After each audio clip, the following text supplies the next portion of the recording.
તો મિત્રો ક્રીમ સોટ ઉપર તમે જો મેં બુકના પાનામાં લખેલું છે મારી પાસે 100 રૂપિયા છે, બરોબર? 100 રૂપિયા હતા, એમાંથી હોની નોટ હતી મારી પાસે, દાખલા તરીકે વાત ગુજરાતીમાં ચોખ્ખો જ.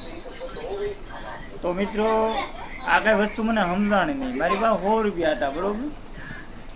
પછી 40 રૂપિયાનું મેં સવાણું લઈ લીધું, દાખલા તરીકે હાલો, તો મારી પાસે કેટલા રૂપિયા વધ્યા? 100 તો અહીંયા મેં હિસાબ કરીને જોયું તો વધ્યા કેટલા? 60 રૂપિયા. તમે જોવો સ્ક્રીનશોટ ઉપર.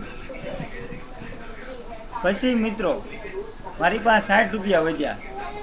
પછી પાછું મને મન થયું, મેં 30 રૂપિયાની ગુલ્ફી લઈ લીધી, બરોબર? 30ની ગુલ્ફી લીધી એટલે વધ્યા કેટલા? 60માંથી. તમે જો 60માંથી આપણે એનો મેં હિસાબે કરતો ગયો છું કે 30 રૂપિયા મળે વધ્યા મારી પાસે. કેટલા? પછી 30 રૂપિયાનું 30 રૂપિયા મારા વધ્યા, એમાંથી પાછું મને એમ થયું કે 18 રૂપિયાની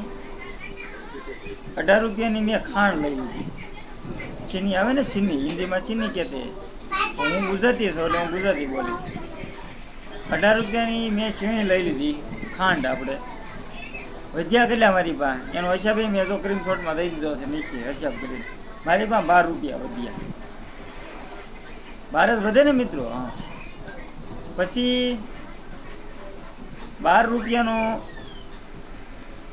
હવે મારું ઘર તો આ બહુ દૂર હતું, બરોબર? દૂર હતું એટલે મેં રિક્ષામાં બેઠો, હું ઓટો રિક્ષામાં બેઠો એટલે રિક્ષાવાળાએ મારી પાસે 12 રૂપિયા લીધા. 100માંથી 12 વધ્યા, એ 12 રૂપિયા વ્યાઈ ગયા એટલે હિસાબમાં 0 થઈ ગયા, બરોબર? તમે જુઓ વધ્યા 0, મારી પાસે રૂપિયા કાંઈ વધ્યા નહીં. તો આપણે એક હિસાબ કરવી. તો પેલો હિસાબ વધ્યા તો 40 ને 30, વિચાર કરો, 40 ને 30 70 રૂપિયા, 70 ને 18, હિસાબ તમારો 70 અને 18 કેટલા થાય? તમે હિસાબ મારો. 80 ને 8 ગણો તો 2 8 88 કે ન થાય? 40 રૂપિયા પછી 30 રૂપિયા, 30 રૂપિયા 30 ને પછી આપણે 18 નો હિસાબ મારી, બરોબર? તો 2 8 88 થયા, બરોબર? કેમ કે 40 30 18 અને વાહ વધ્યા 12, તો આપણે 12 રૂપિયા એટલે 100 રૂપિયા થઈ ગયા કમ્પ્લીટ, બરોબર?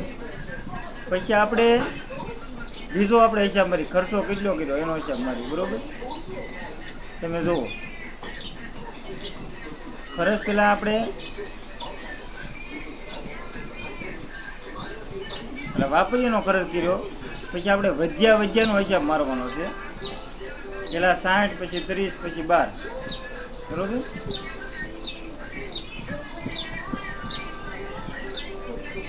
પેલા આપણે આ કાઢી નાખી. પેલા આપણે 60 રૂપિયા, બરોબર? 60 વત્તા 30 વત્તા, બરોબર? પછી વધ્યા 12 એનો હિસાબ મારી. તો મિત્રો આ કઈ સમજાતું નથી. તમે જુઓ, આનો સરવાળો મારી તો 102 રૂપિયા થાય. તો 18 વાપર્યા, બરોબર? તો 12 રૂપિયા વધ્યા. પછી 40 વાપર્યા, હાલો ફરીને આપણે કહીએ તો 100માંથી 40 વાપર્યા એટલે 60 વધ્યા. 30 વાપર્યા તો વાહ વધ્યા, 30 વાપરી તો વધ્યા કેટલા આપણે? તો 30 વધ્યા. 30માંથી 18 આપણે વાપર્યા, બરોબર? તો 12 રૂપિયા વધ્યા. 12માંથી આપણે 12 વાપરીએ કે 0 થયા. તો આપણે આમ હિસાબ મારવી, 60 ને 30 90 ને 10 રૂપિયા આમાંથી નાખો એટલે 100 ને આ 2 રૂપિયા ક્યાંથી આવ્યા? આ સમજાતું નથી. તો સવારથી મગજમાં આવતું નથી મને, મારું મગજનું દહીં થઈ ગયું છે. 2 રૂપિયા વધ્યા કેમ એમ? મિત્રો તમે જુઓ, કેલ્ક્યુલેટર મારીને જોવો તમે. 1 ને 2 રૂપિયા થાય સારું. મગજનું દહીં થઈ ગયું સવારનું. તો મિત્રો તમને આવડતું હોય આ હિસાબ તો તમે કમેન્ટ કરીને બોલો અને કમેન્ટ કરીને લખી દો કે હિસાબ આમ કેમ થાય છે. આમ 100 રૂપિયાનો હિસાબ મળી જાય છે, આમ 100 રૂપિયા પૂરા થઈ જાય છે, પણ 100 રૂપિયા વધે છે કેમ ખર્ચામાં વધવામાં.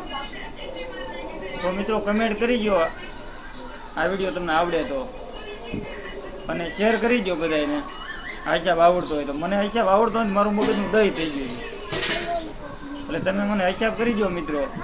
અને યુટ્યુબમાં નવા હોય તો લાઈક કરો, શેર કરો અને સબસ્ક્રાઈબ કરવાનું ભૂલતા નહીં. અને હવે મળશું આગલા વિડીયોમાં. તબ તક કે લીએ જય હિન્દ, વંદે માતરમ.